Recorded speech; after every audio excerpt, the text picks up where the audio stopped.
ये अब इसमें कुछ नहीं डिस्कस करने का, बस इसमें जो डिस्कस करने का वो डिस्कस करते हैं कि बाकी ऑप्शंस क्यों नहीं है ना? समुद्रगुप्त ऑप्शंस देख लो बस, जो इसने दूसरे ऑप्शंस बनाए हैं वो कौन से बनाए हैं? कुमारगुप्त वन और स्कंदगुप्त। स्कंदगुप्त देखो ऑप्शन डाला है, स्कंदगुप्त वो वाला है ना, रुद्रमान वाला, as far as I remember. Yes sir.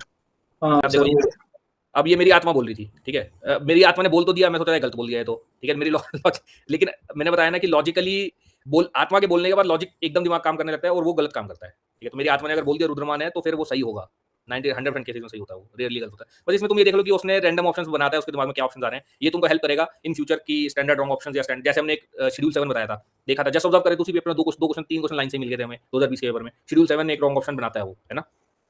तो बस इसमें ये देखो कि क्या रॉन्ग ऑप्शन बना रहा है वो। कन्वेंसर भी बना रखा था उसमें। सर ये सिमिलर साउंडिंग का भी इस पेपर में बहुत ज्यादा नहीं लग रहा था, जैसे यहाँ पे सारे गुप्ता गुप्ता गुप्ता है, ऊपर वर्मन वर्मन वर्मन है। अरे वो तो सबसे, तो नोन टू नोन है, वो सबसे पुअर ऑब्जर्वेशन है भाई। वो कब लगाना है? जब बिल्कुल ये चारों तरफ घुपन दे रहा हो, है ना? वो चीजें मैंने बताया ना, हायरार्की। ऑब्जर्वेशन तो मैं कह रहा हूँ ऑब्जर्वेशन लगानी बंद कर दो तुम लोग।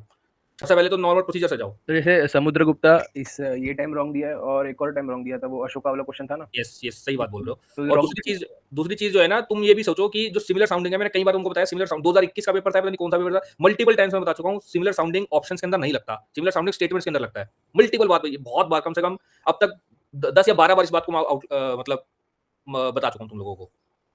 इसको याद हो 2021 में लगातार 4-5 क्वेश्चन थे, 2023 में भी 4-5 क्वेश्चन लगातार थे जिसमें सिमिलर साउंडिंग नहीं लग रहा था। सिमिलर साउंडिंग ऑप्शंस में कभी नहीं, मतलब बहुत रेयरली लगता है। मैं बोलूंगा कि आधी बार लगता है, आधी बार नहीं लगता। तो उसको हम, जो भी चीज हमारी 70% से नीचे एक्यूरेसी जा रही है, उसको हम टेस्ट मानते ही नहीं।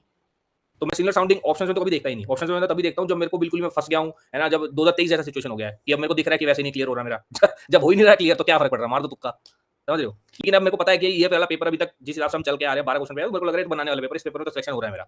तो ऐसे पेपर में ऐसे उल्टे सीधे काम नहीं करूंगा, समझ रहे हो? तो सिमिलर साउंडिंग वाला तुमको समझ आ गया होगा कि वो उसमें ऐसे में काम नहीं, ऐसे में लगाना भी नहीं है उसको, ठीक है, काम नहीं करता वो ऐसे वाले में होगा ना, जैसे स्टेटमेंट्स नहीं है, स्टेटमेंट्स मेंशन है, तो स्टेटमेंट्स में सिमिलर साउंडिंग काम करता है, इसमें नहीं। फ्रेमवर्क वैसा होना चाहिए, आपने बताया था ना, सम कैजुअल लेवर्स, वो बेस्ट क्वेश्चन है उसका। यस यस, वही तो बताया ना, वो उसी में, वो इसलिए तो मैंने बोला ना कि जो भी तो बैक टेस्टिंग, ये बैक टेस्टिंग है। मैं क्यों बोल पा रहा हूँ कि ऐसा नहीं लगता, क्योंकि भाई मेरे को क्वेश्चन याद है, मैंने बैक टेस्ट किया हुआ है, बहुत बार बैक टेस्ट किया है, और मैंने देखा नॉर्मली जनरली मैं बोलूंगा 60% 50% में फेल हो रहा है ये तो फिर अब यूट्यूब वाले क्या करते हैं ना, वो 4 क्वेश्चन में लग जाता है तो 4 क्वेश्चन दिखा देंगे तुमको, जिसमें फेल हो रहा है वो नहीं बताते वो लोग, क्योंकि उनको क्या, उनको अटेंशन चाहिए, उनको व्यूज चाहिए, उनको अटेंशन मिली, व्यूज मिले, उन्होंने थोड़ा यूट्यूब से पैसा कमाया, बात खत्म। जब मेंस का टाइम है, तुम्हारा प्लेन्स क्लियर हुआ नहीं हुआ, उन्हें फर्क नहीं पड़ता, उनको मेंस का तुमको बताना नहीं, उनको खुद का कभी मेंस नहीं निकला, तो बात ये है, तो उनको फर्क नहीं पड़ रहा। तो इसलिए मैं तुम्हें बोल रहा हूँ, मेरी भी मत सुनो, मैं तो ये भी नहीं बोल रहा मेरी सुनो, मैं तो ये बोल रहा हूँ कि जो तुमको अच्छा लग रहा है खुद बैक टेस्ट करो, वीकली बेसिस पे, डेली बेसिस पे, मंथली बेसिस, ईयरली बेसिस पे, तुमको अच्छा लग रहा है, तुमको लग रहा है हाँ ये तो काम कर रहा है, ये तो बढ़िया काम करता है, अच्छे से काम करता है, तो लगाओ।